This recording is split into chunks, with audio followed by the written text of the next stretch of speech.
Good morning. Welcome here in the sanctuary and also online to the Sunday service of the Unitarian Universalist Church of St. Petersburg.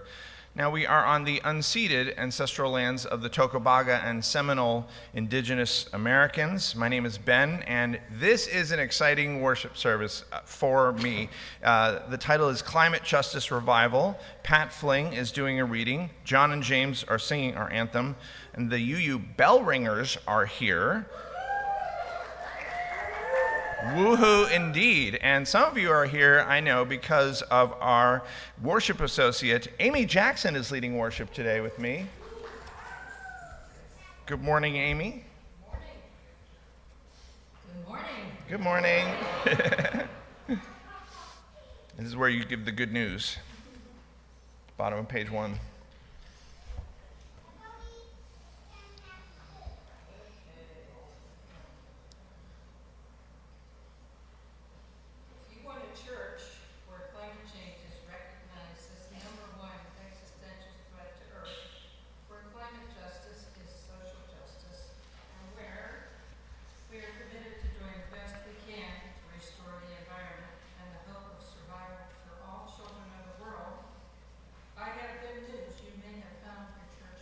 Thank you, Amy.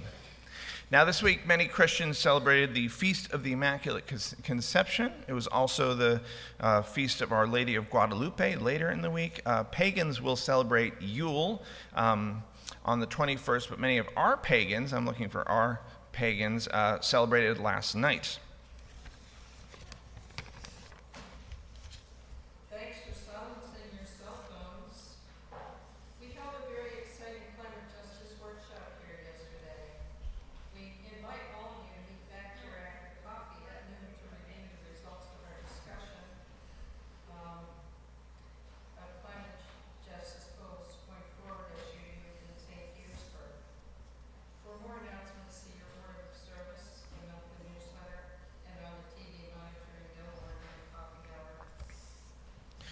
Thanks, Amy. Now, as Unitarian Universalists, again, some of you are new, we are a people of diverse beliefs, but we do share a common faith that every being is worthy of love, that what we do in this world matters, and that we're connected to one another and to the earth. So, whoever you are, wherever you are on your journey, you are welcome here.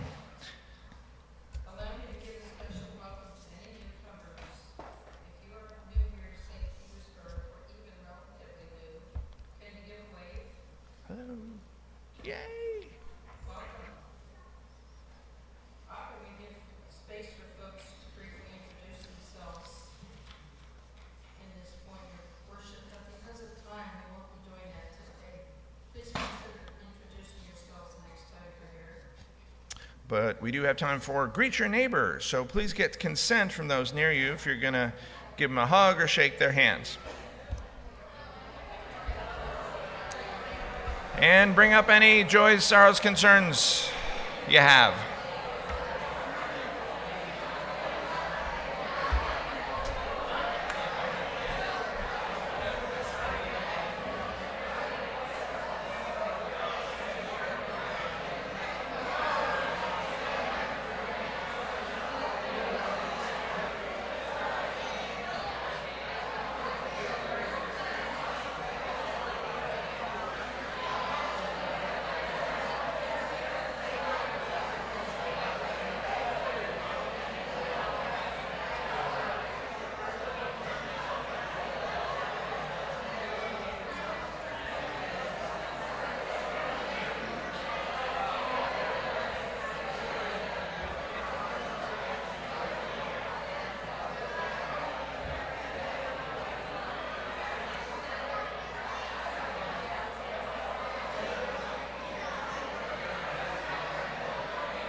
got it.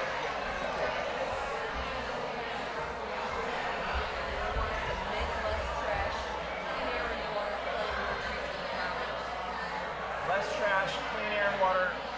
More trees and flowers.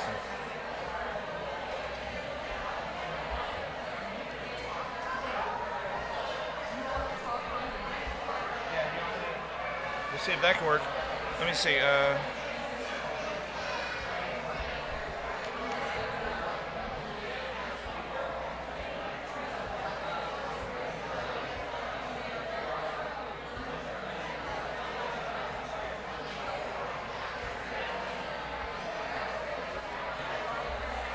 All right, wait, sorry. What is it? Clean air and water?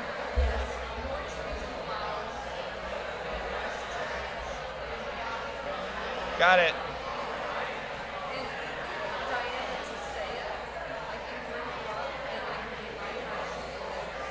All right. I will. Let's do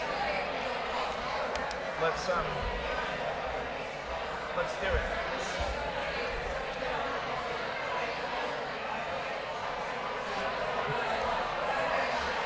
Ding.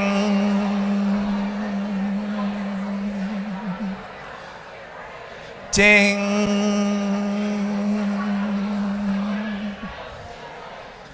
Ding. This is my impression of a singing bowl. Before the children go off to their classes, this is Climate Justice Revival Sunday, and Amy and I asked the children last week in their religious education classes what they think we should do about climate justice and what they want from us, adults. Do you want to tell us what they want? It's up to you. We're going on stage so you can hear and see the response. All right. Ooh. All right. What do you want us to do with the planet and the earth? Clean air and water. Clean air and water. Yes, clean air and water. Yes, stand up. You want to stand up? What do you want from adults with respect to the planet? More trees and planets. More trees and flowers? All right. What else?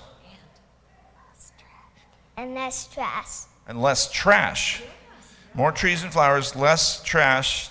Is it okay that the air and the water are dirty? No. Clean air and water. Say it. We want clean air and water. We want clear air and water. We want clean air and water. Please give a round of applause. Thank you so much. Thank you, honey. I appreciate that. So kids may go to their classes, if you have kids here. And the rest of us, except for Ashby, if you want to hang out for a second, Ashby, I'm going to ask you to light the chalice, if that's okay. She's like, I was going to go, but now I won't. For the rest of us, please rise as you're willing and able for our first hymn. It's number 163 in the gray hymnal, For the Earth Forever Turning.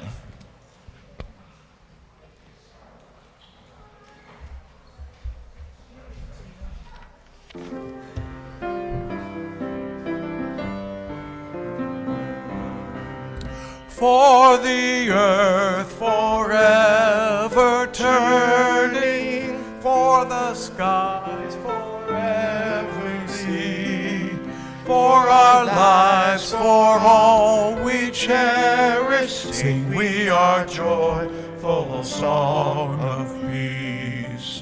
For the mountains, hills, and pastures in their silent majesty, for the stars, for all the heavens, sing we our joyful song of peace.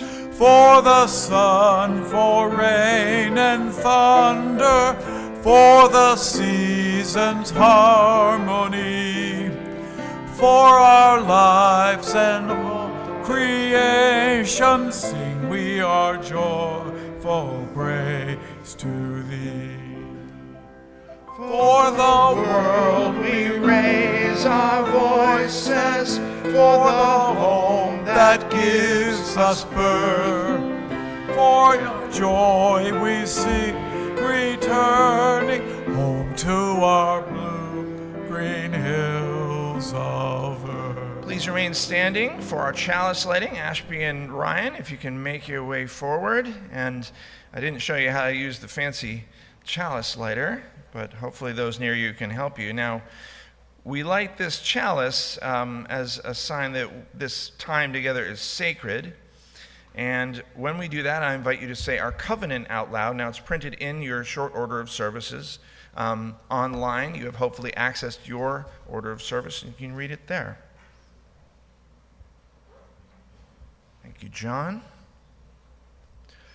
Love is the spirit of this church, and service its law. This is our great covenant. Dwell together in peace, to seek the truth in love, and to help one another. You may be seated. Thank you, Ashby, who's already gone. Hope you have that gray hymnal still handy, because we're doing a responsive reading. It's number 648, called Beginners, by Denise Levertov. Now, how responsive readings work is Amy and I read the main script, and you all read the italics. But we have only begun to love the earth. We have only begun to imagine the fullness of life. How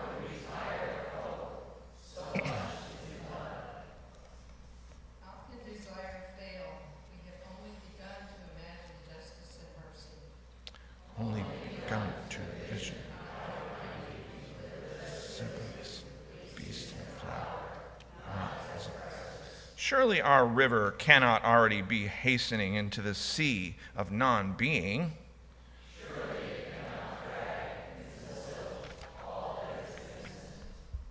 Not yet, there is too much broken that must be mended. Too much.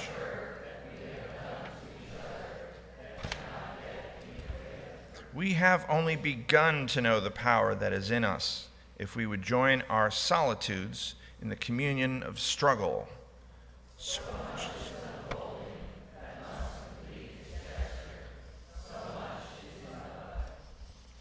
Thank you all. Now we come to the time for joys, sorrows, and concerns.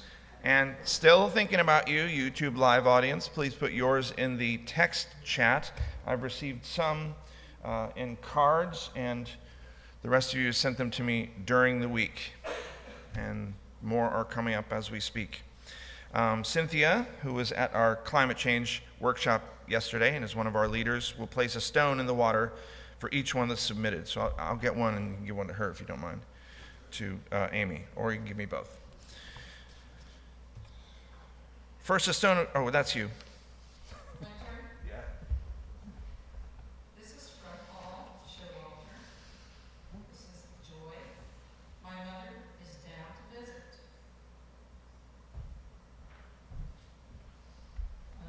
Concern.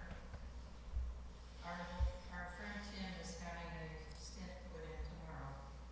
All right. And then a stone of joy from Pat Fling. Todd Wellman, if he's here. Todd Wellman got accepted into the Writers in Paradise program at Eckerd College for his short fiction writing. Congratulations, Todd. Where are you at? Oh, hey, balcony. Congratulations, Todd. That's wonderful. This is from Diane Dwyer. My dear sister-in-law Katie was diagnosed with advanced breast cancer last week. Sorry. Yeah. I had a concern from Jerry Humphrey-Gates, but I can't find it. Jerry, I know you're out of town, and if you're listening, please send it to me again. We'll read it a subsequent week. This is from Pat again, Pat Flynn. Joy.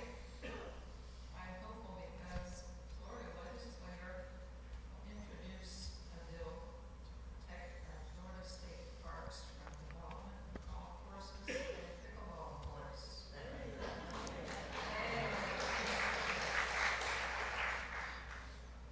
A stone of sorrow from Rachel Williams. For the U.S. supplying bombs to destroy Gaza and now Syria, please contact your elected officials and tell them to spend funds on health care and housing, not bombs. You have them, some in the script, bottom of page 4, from Lauren Connor.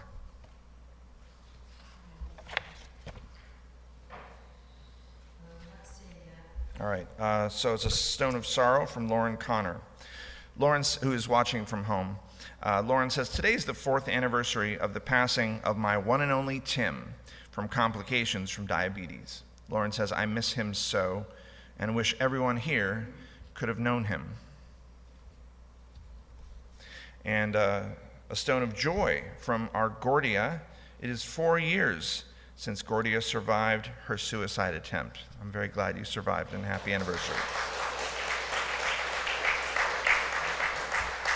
Stone of joy from Tim Berneman, who says, our good friend Joan Grossman is visiting today.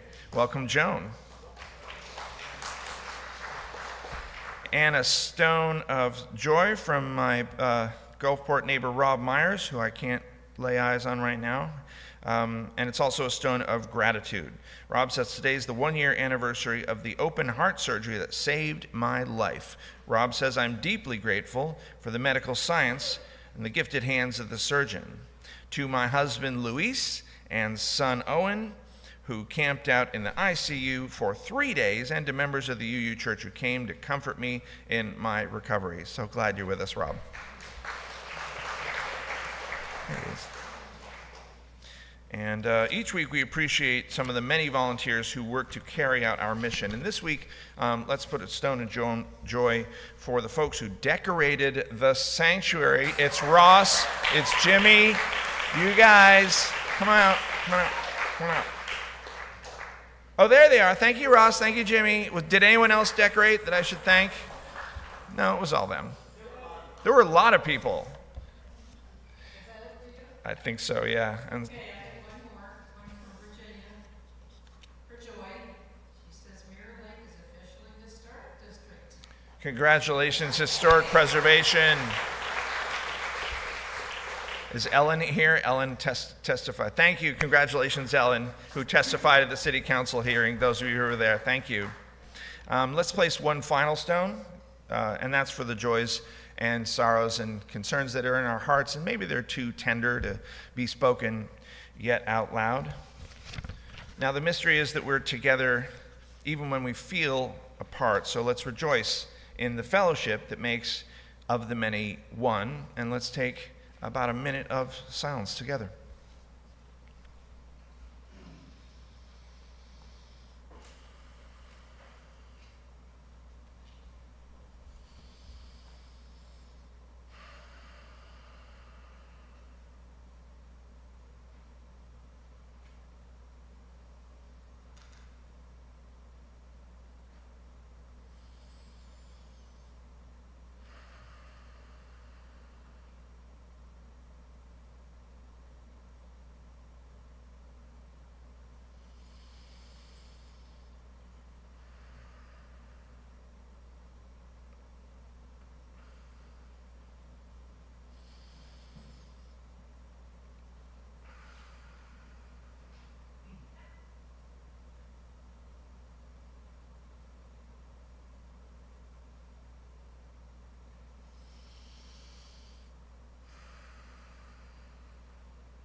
Spirit of life, come unto me.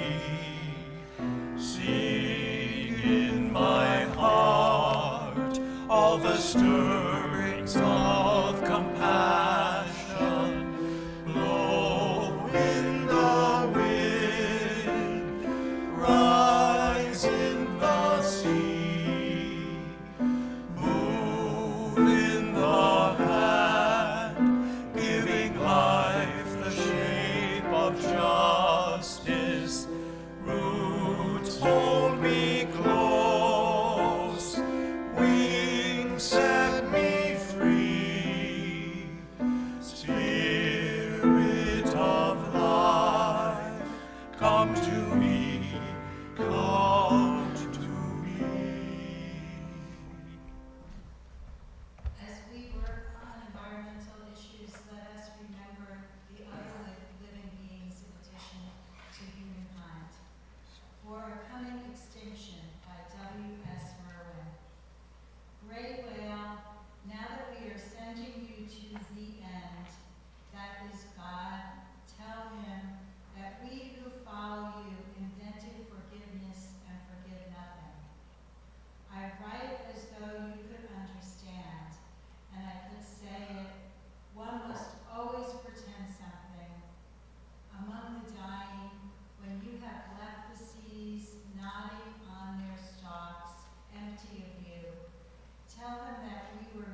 Now we're ready.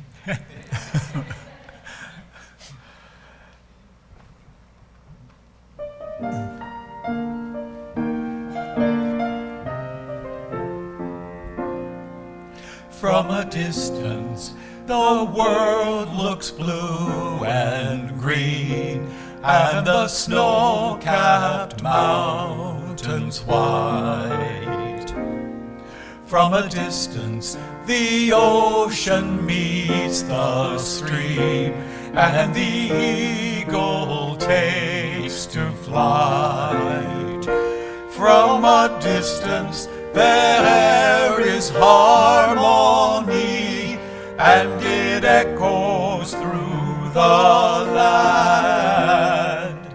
It's the voice of hope, it's the voice of peace, it's the voice of everyone.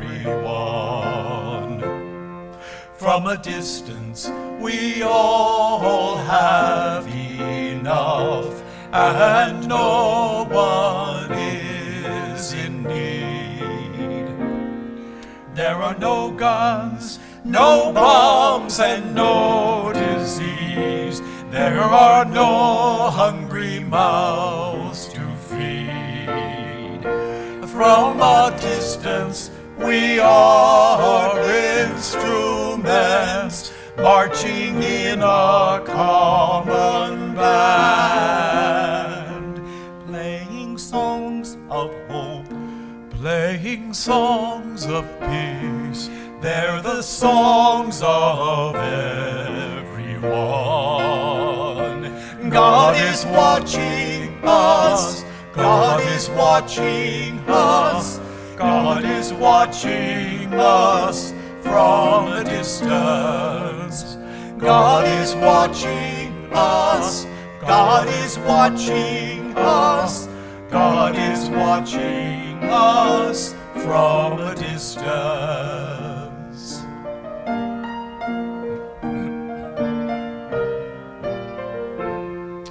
From a distance, you look like my friend, even though we are at war.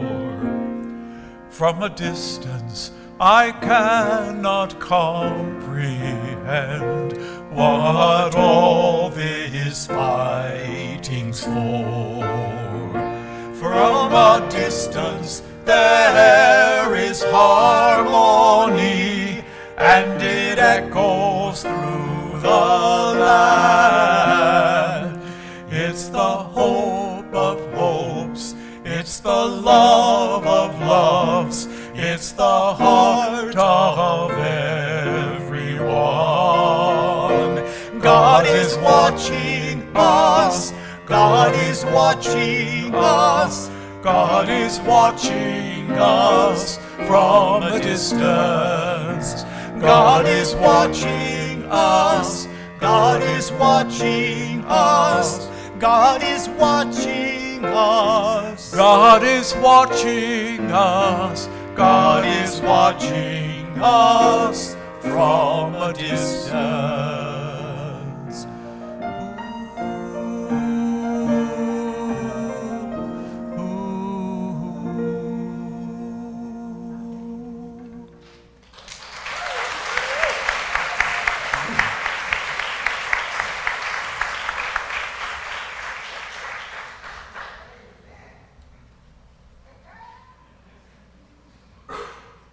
That's a tough act. Thank you so much.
Some say it officially began in 1946 with the Baker explosion, the first nuclear bomb test in Micronesia.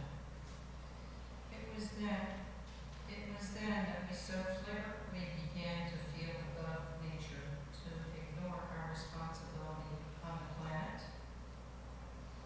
What made us think that we could lay waste to the land, sky, and sea on such a grand scale, to vaporize so much life and not to have to pay dearly for that? Somewhere along the line we did start believing. Did we start believing we were God? That we were above the laws of nature? We put our desires above the ecosystem. That was just the beginning. In a few short minutes relative to Earth's history, we have conquered the world and nearly ruined it. Yes, this is climate justice weekend here. What is climate justice? Climate justice is the lack of social justice. It's making sure that everyone, everywhere, especially the marginalized, are prepared, assisted, and protected against climate mitigation.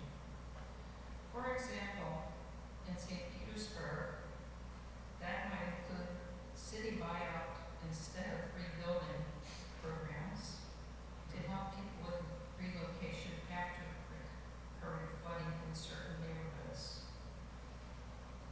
Climate justice is where you can really get involved with your social justice training, fighting for sustainable, affordable housing, clean water, or for a just gas plant project. Sustainability begins with an honest look at your own practices. The survey you were handed out today in here was central to the work we did at our climate justice workshop yesterday. We do this first as individuals so we can then work as families and communities. Then talk to learn the decision-making processes about what to pursue and our next plans of action together. We are after actionable goals that achieve tangible results. There are many R's involved: reduce, reuse, repair, rebuild, refurbish, refinish, resell, recycle. This is not sexy, and it's not convenient. Sometimes it costs a little more to be sustainable and create less waste. It also requires teamwork, cooperation, and maybe a little compromise. Let's talk about our city. How can we plan more intelligently for enduring protection? Seawalls are not resilient. Allowing rebuilding in floodplains is not resilient. Beach nourishment is ineffectual, and all these are more costly compared to restoring resistant natural shorelines. So much of our valuable tree canopy was taken by the storm. We do have several great organizations here doing good work. Tampa Bay Estuary, Suncoast Sierra Club. There are several others. Let's support them and cooperate with them. The state of Florida. Well, we don't have time to even go there right now. Have you noticed how many people are leaving the Free State? Insurance keeps going up, and it's not doing most of us much good. When you go to Gilmore for refreshments today, please take a moment to sign the new petition for a Florida constitutional amendment for the right to clean water. If you prefer, we also have grab-and-go envelopes, each containing 5 petitions for you and your Florida Register voting friends. 1 stamp required per envelope. How about restoration as the new conquest?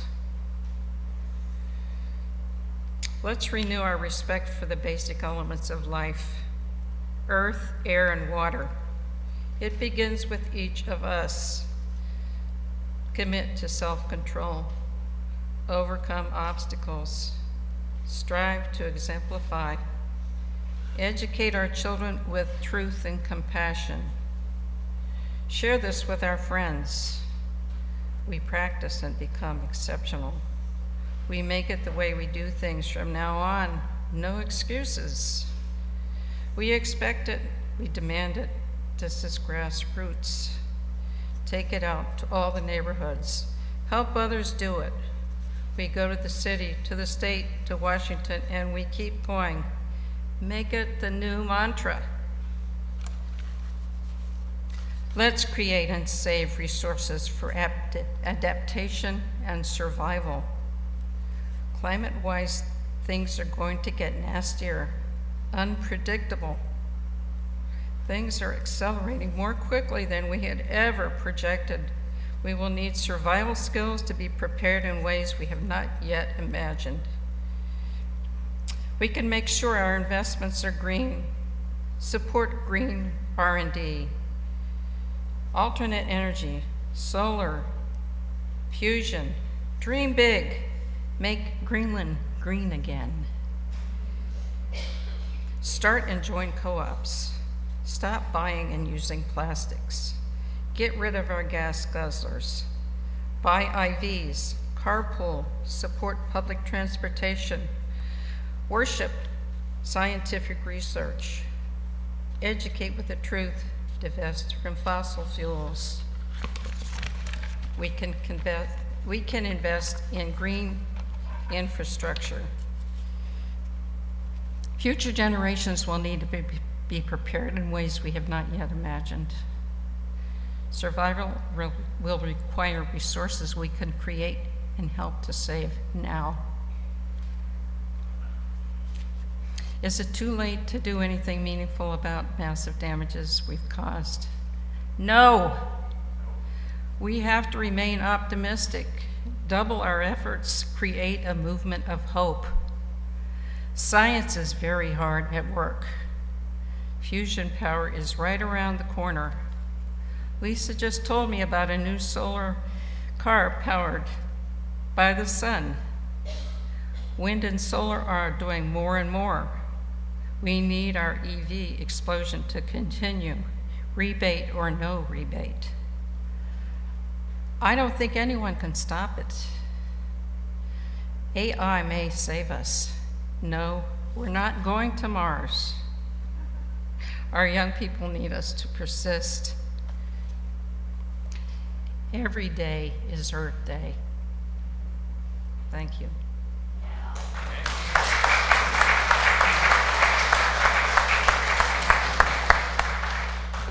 Thank you so much. We eat fruit from trees that were planted long before we were born. May we plant seeds that bear fruit long after we're gone. Here in the congregation, the offering will now be given and received.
What is freely given we receive with great joy, and we say thank you.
Thank you, bell ringers.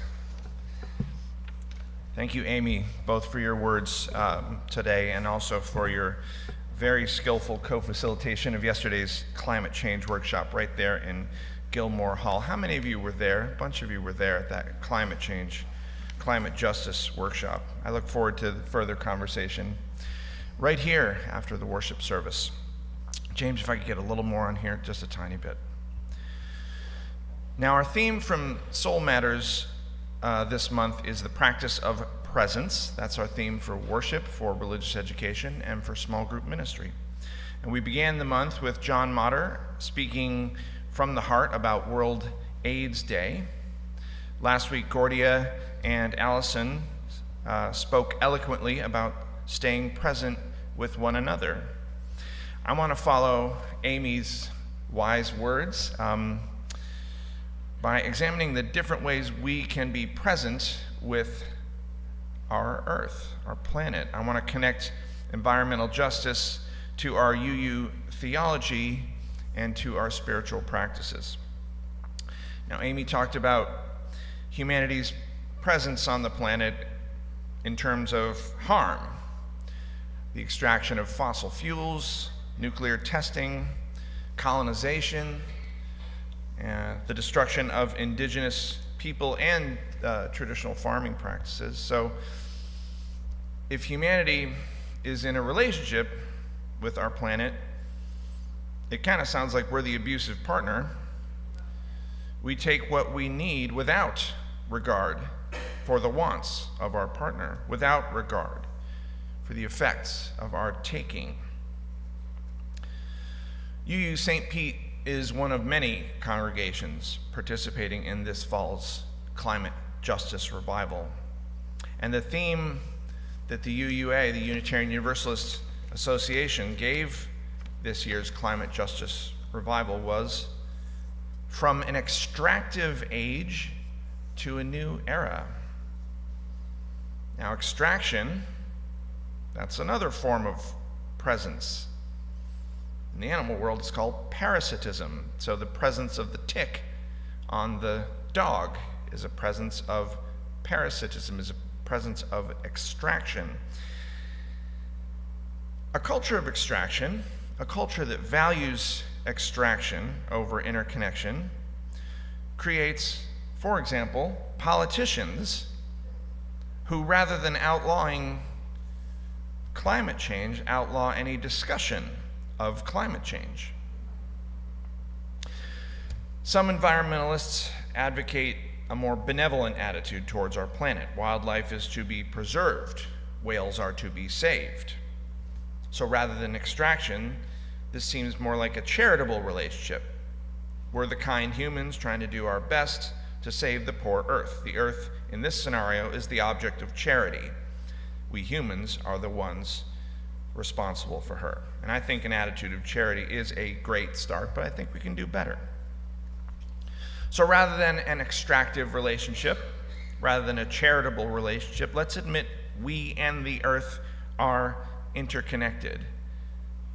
As Chief Sial of the Duwamish Indigenous Nation put it, the earth does not belong to us. We belong to the earth.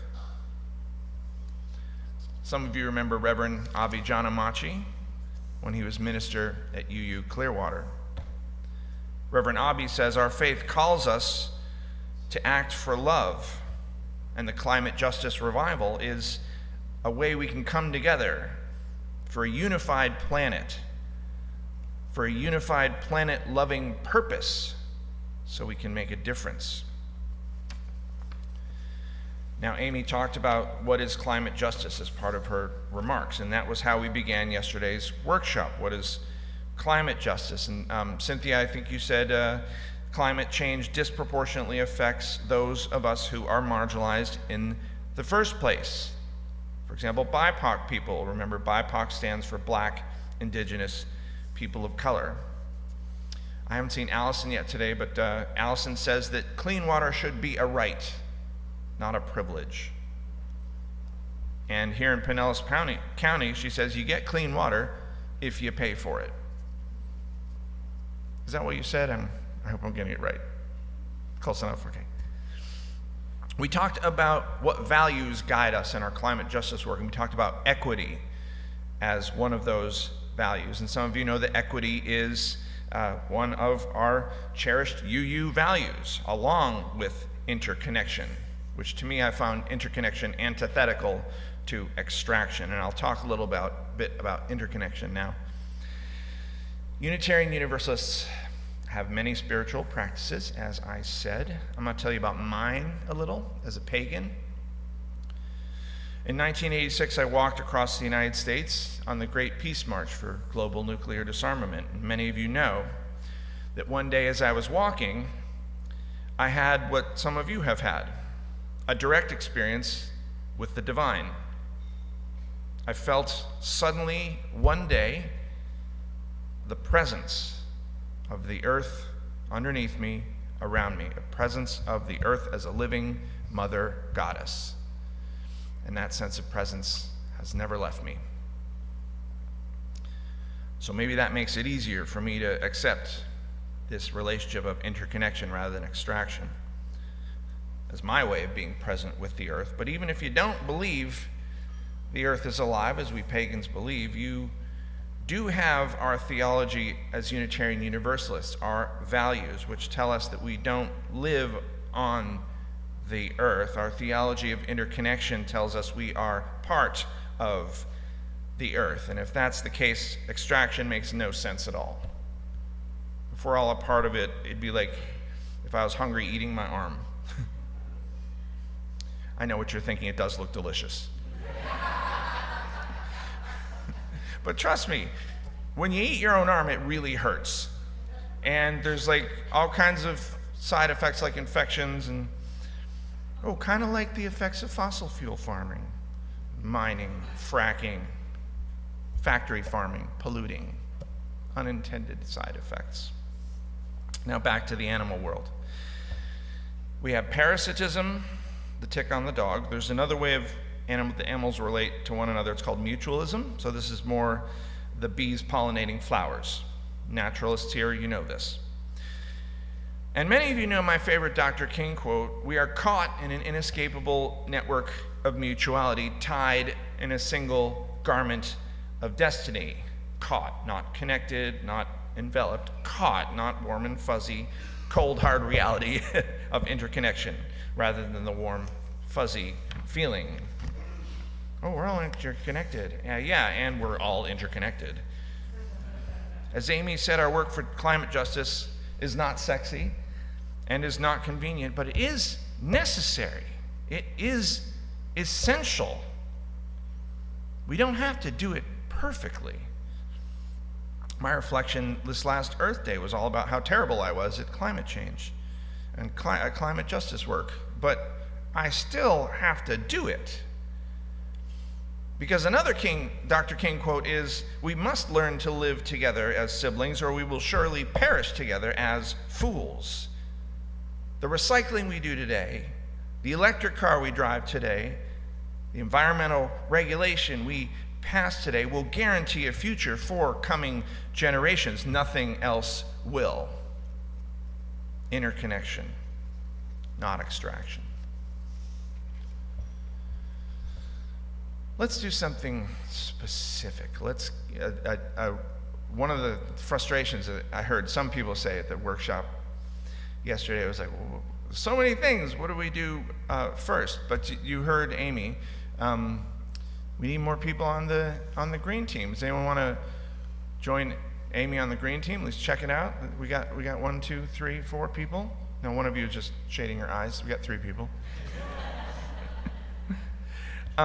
Cynthia and Kelly, you have a book discussion group. There's 2 discussion groups on Sunday mornings, and the book discussion group is you're reading a climate change or a climate justice. Starting in January, a climate justice book. What's it called? What if we get it right? What if we get it right? So, okay, the book discussion group is amazing. Like you should join it anyway. But does anyone want to check it out just for that book? Some of you like book discussion. Okay, that's a handful of hands. We don't recycle at UU St. Pete. We are a church that practices climate justice, and we don't recycle. Why? Because it costs money. I think it's $200 a month for municipal recycling. That's $2,400 a year. We're in a deficit spending situation. We did recycle for this past year. Lauren Connor brought it all home with her.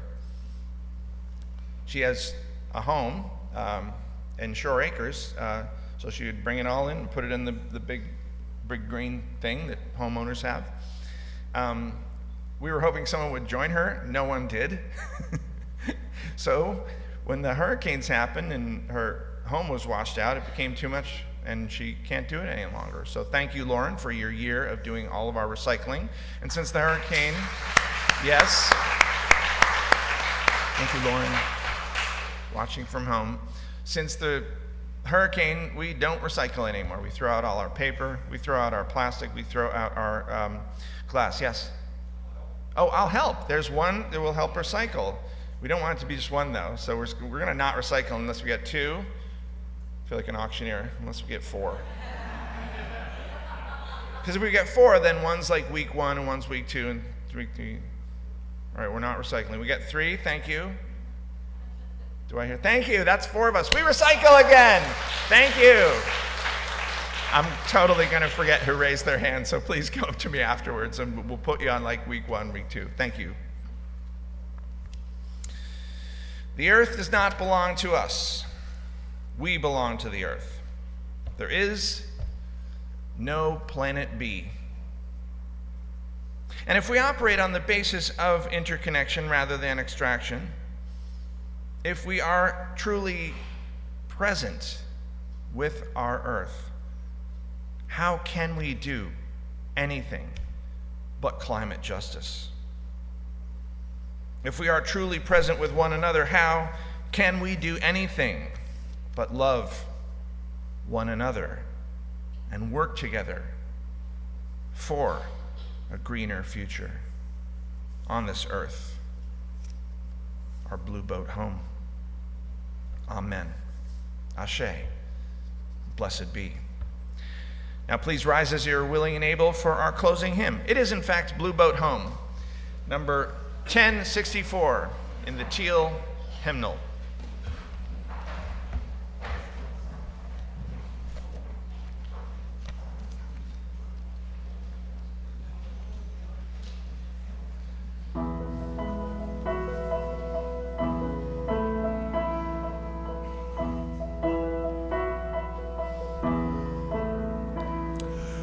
Though below me I feel no motion, standing on these mountains and plains, far away from the rolling ocean, still my dry land heart can say, I've been sailing all my life now, never harbor or port have I known. The wide universe is the ocean I travel, and the earth is my blue boat home.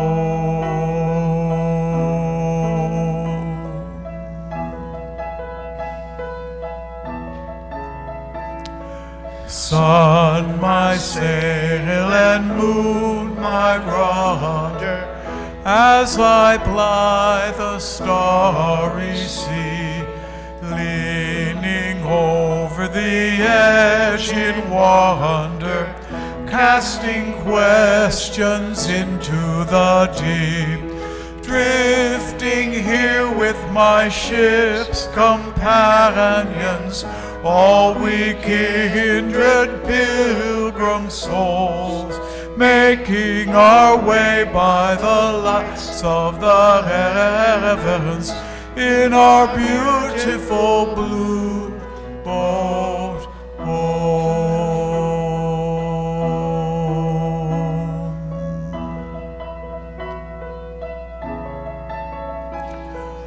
I give thanks to the waves upholding me, hail the great winds urging me on, greet the infinite sea before me, sing the sky my sailor's song.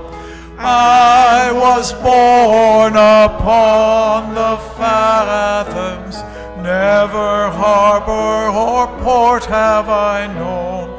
The wide universe is the ocean I travel, and the earth is my blue boat home.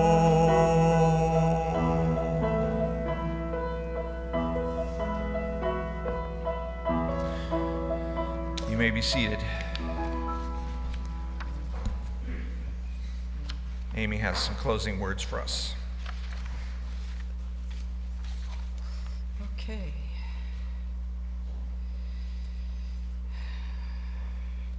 If I can find them. I don't know where they are. It was mostly about encouraging people to stick around. Stick around for more. There we go. Okay. Thank you. Please remain seated as Tim plays our postlude. And then we will extinguish our chalice.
Thank you, Tim. We invite you to follow along with the hand gestures. Light of truth is head, warmth of love is heart, fire of courage is twinkle fingers. Kelly Patton, who was there yesterday at our workshop, will extinguish our chalice, and the words to our extinguishing are in your order of service. We extinguish this flame, but not the light of truth, the warmth of love, or the fire of courage. These we carry in our hearts and out into the world. Our worship is over, but our service begins. Please join us for coffee hour in Gilmore and return here for the conversation in the sanctuary about climate change. We hope this time together will help you through your week, will help you remember you are not alone. And I get paid to do this, and the worship associates, have a lot of volunteer practice, but occasionally we have guest worship associates, and it is a lot of work. Please join me in thanking Amy for your work as a worship associate today. Thank you, Amy. Blessings, everyone.